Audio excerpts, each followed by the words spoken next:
What's going on YouTube? Mike here again. I'm going to give you a full complete teardown of the infamous K24 engine. Guys, we have the most popular 4-cylinder on the planet right now in this K24. You guys seen it swapped in everything. If you guys go to SEMA, they do it in mini trucks. They put it in practically anything. I've seen it in Mustangs. I've seen it in Miatas. It's such an advanced motor for what it is. It's cheap. You can get it in any junkyard, $300-400. They're in so many different types of cars, Accords, Elements, CRVs, and they hold a lot of power.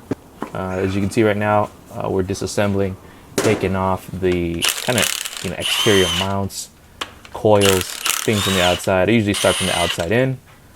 Now this thing right here, this crank pulley was the hardest pulley bolt I've ever experienced in my entire life. I'm thinking, okay, battery's low. Let me try my Milwaukee. No bueno, nothing. Now this Milwaukee is the truth, guys. This thing takes off everything. I'm like, okay, let me try some air power here. Ingersoll Rand. This is like the titanium edition. Nothing. Okay, let me tighten and loosen. No bueno. Okay. Now I'm thinking, I need the power of my muscles. Okay, so I even have the special tool you need to keep the crank pulleys in place. I'm using all my might, and to no avail. Now I'm thinking tire iron, and now I have to use the spear of Xerxes to try to take this thing off. 12-foot poles, ladies and gentlemen. 12-foot pole. I basically stuck a pry bar on the other end, or on the flywheel, and I'm trying, and I'm thinking, okay, let me just space this thing out here. I didn't want it to like break torque and like smash onto my shoulder or my welders, so nothing, guys. Right? Are you thinking the same thing I'm thinking? What? I need like Thor's hammer to take this thing off. I tried like a 12-foot pole. This bolt is not coming loose. This bolt is not coming loose. I might have to freaking burn it with a torch or something, but this is literally a 12-foot pole. You can even see how bending. bend the tire iron. This is a crazy 19mm bolt. Trying to get this bolt loose. Ridiculous. Alright, I'm gonna try again. Higher angle. Okay. I'm just gonna like, the suspense is killing you, isn't it?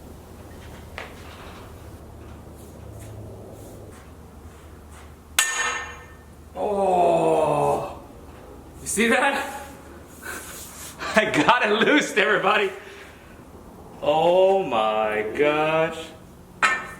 Oh, I finally got it loose. That was ridiculous. All I needed was a 10-foot, 12-foot pole. This thing is bent, but it did the job. Eureka, we got it.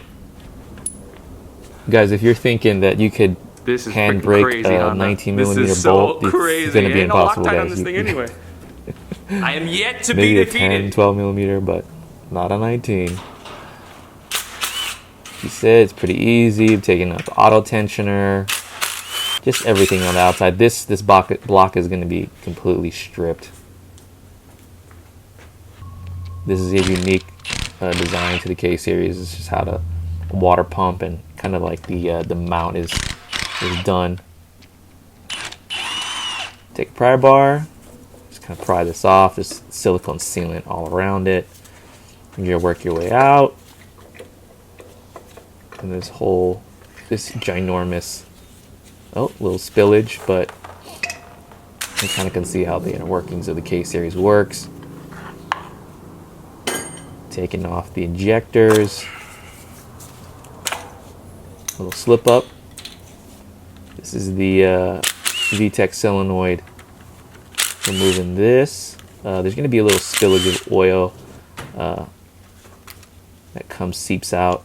Another thing is, a good thing is to check the filter on there to make sure there's no damage to the engine. If the filter is filled with sediments, you know that something's wrong with the bearing wise. Just removing every sensor. See? Now onto the good stuff, valve cover removal. It's not too difficult. The problem with this motor was it has 180,000 miles, and it has not been cracked open. I can totally tell just by, just you can see how the silicone sealant is and just how everything was done to it. To help, you're gonna try to crack it loose. Get a dead blow hammer.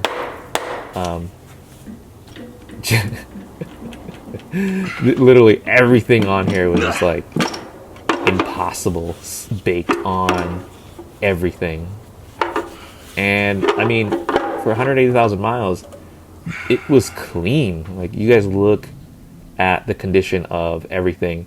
Usually you see like, oil burn stain marks, like a dark brown, but everything on this motor is pristine.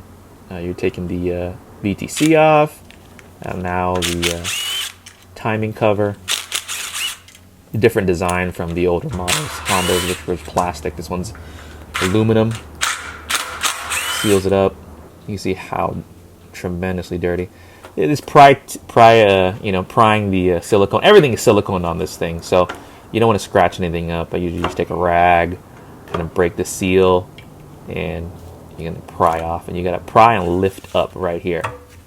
Do a little shimmy shake. Boom.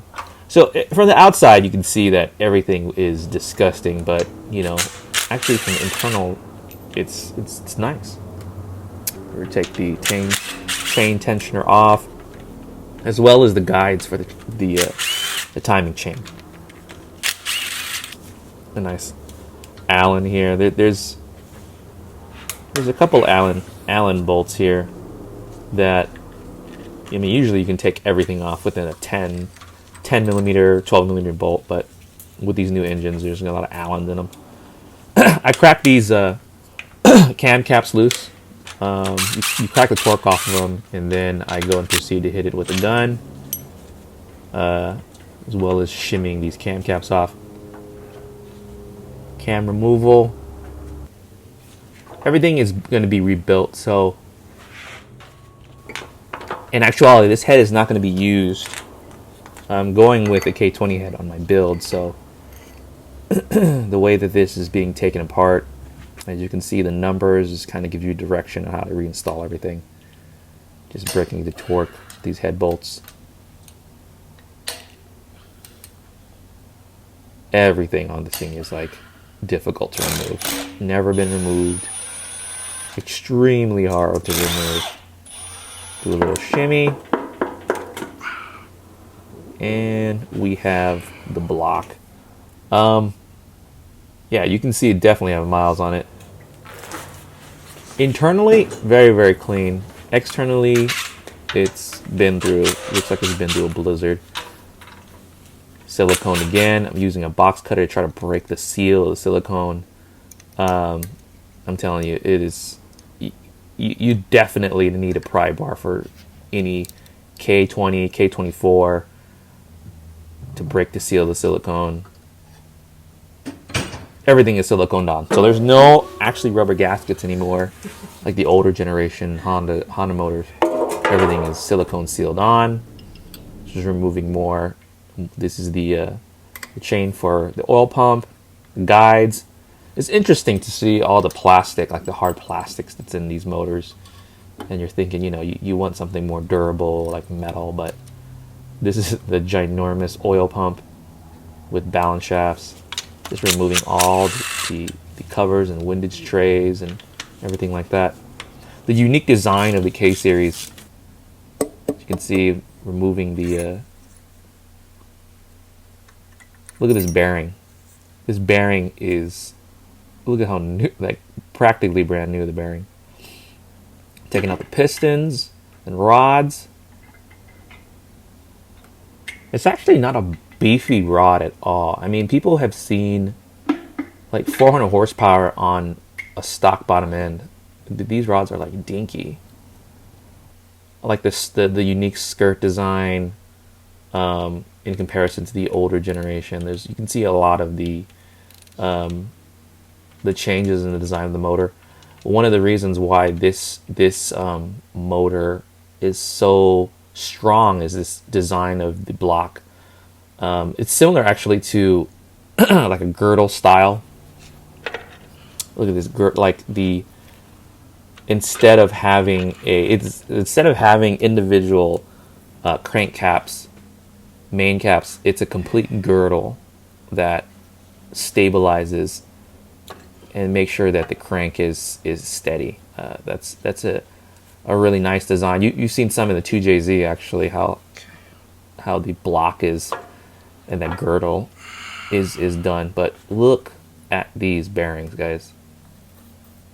Look, it's brand new, and that's going to be attributed to the design of the tight clearances, and also just the design of the engine in general. And these engines can hold 1,000 horsepower. I've heard of people. I mean, it's a ticking time bomb, but to even hold 1,000 horsepower is ridiculous on a stock bottom end. With forged billet pistons and rods, but this thing is incredible. All right, guys, hopefully you enjoyed that video of the disassembly of the K24. This particular short block is going to go ahead and be sent out to go get sleeved to withstand 1,000 horsepower. If you guys are interested in that future video of this one being fully built on my project MR2, please like and subscribe, and until next video, take care.